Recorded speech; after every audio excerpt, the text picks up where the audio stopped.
Yes. Hi, Michael. Always good to see you. Hi, Luann. I have a question, and it's really, I would like your opinion on something, and it has to do with ethics, I guess, so I guess I'm on point. As you know, at the annual meeting, there were 131 proxies turned in for an anti-recall, as you know.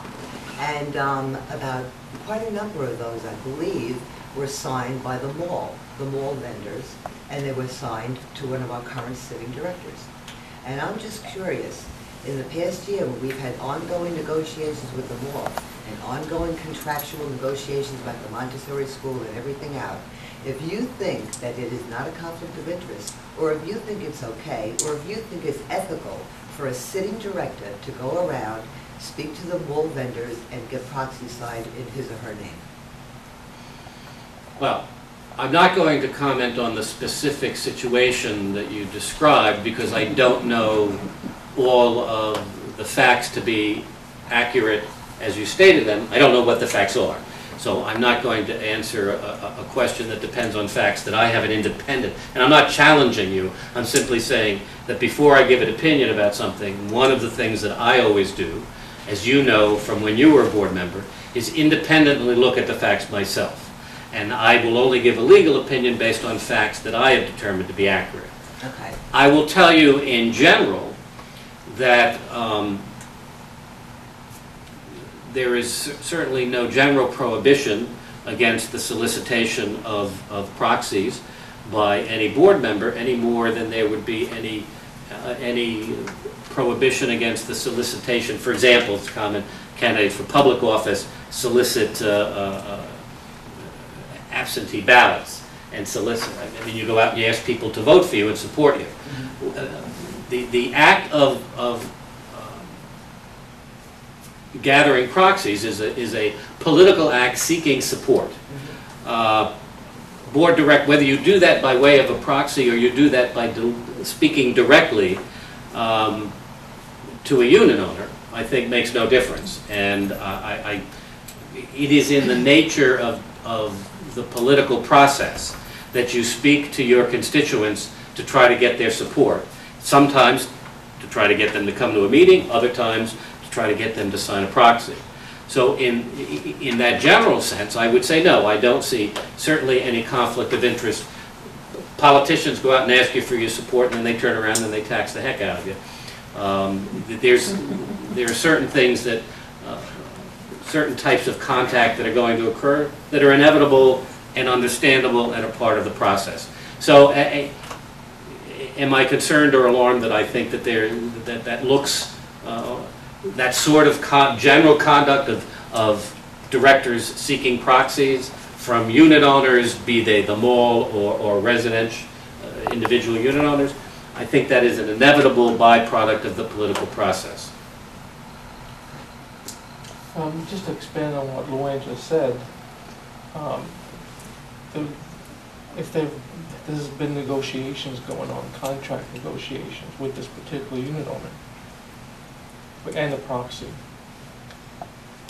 In other words, if it's It's sitting not director, and we're having contract negotiations with these people. Not that these people shouldn't sign proxies if they want to, but do you think it's correct for a sitting director, while negotiations are going on involving rents and sales and how much the Montessori school will be paying us every month or every year, do you think that's proper that a sitting director would go and get those proxies? Again, That's really my question. again. Not that a sitting director can get proxies. This is America, or at least it was this morning. I can't answer that question because it assumes, and answering the question assumes that the facts are accurate, and I don't know the facts to be accurate because I haven't independently evaluated them. Okay. So I'm not going to get drawn into a political discussion of that nature. I will say, listen, it is the responsibility of the board of directors to vote on assessments every year. And that directly economically affects individual unit owners. And directors also ask for proxies when they run for re-election. So there is a direct connection between those sorts of things. It is an inevitable byproduct of the political process. And absent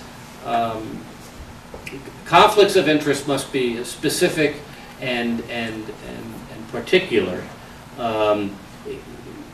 in order to invalidate the actions of the director.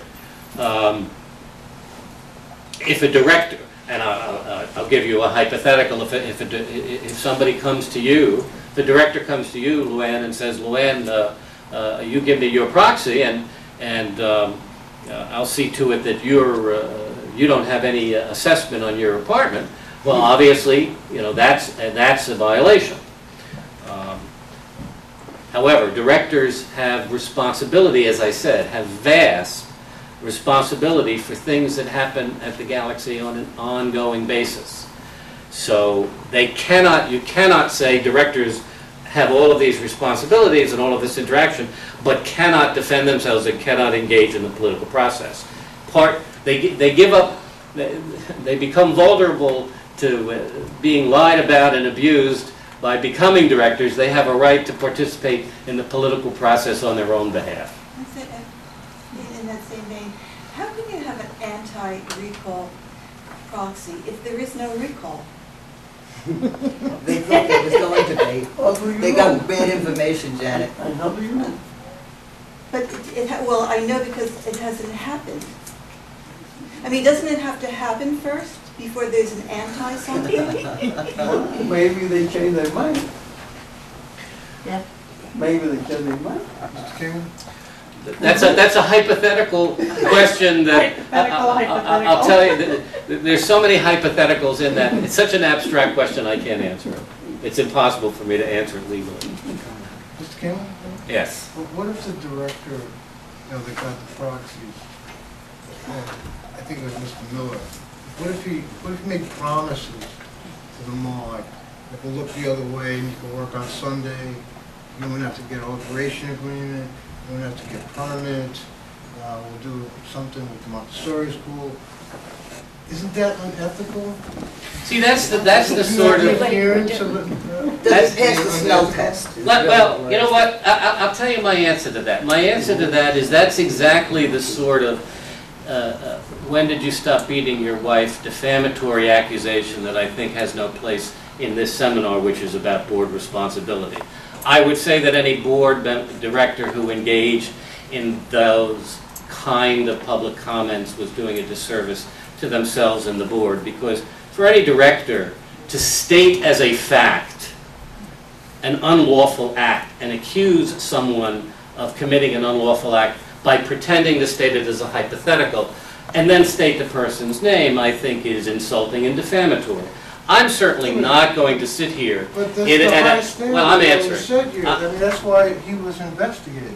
Because of the appearance of impropriety. I'm certainly not going to sit here as counsel for the GTCA and lend in any way my support to the kind of personal attacks and accusations that really, in a connection with a seminar on the board and director legal responsibility, that's not really what this is all about.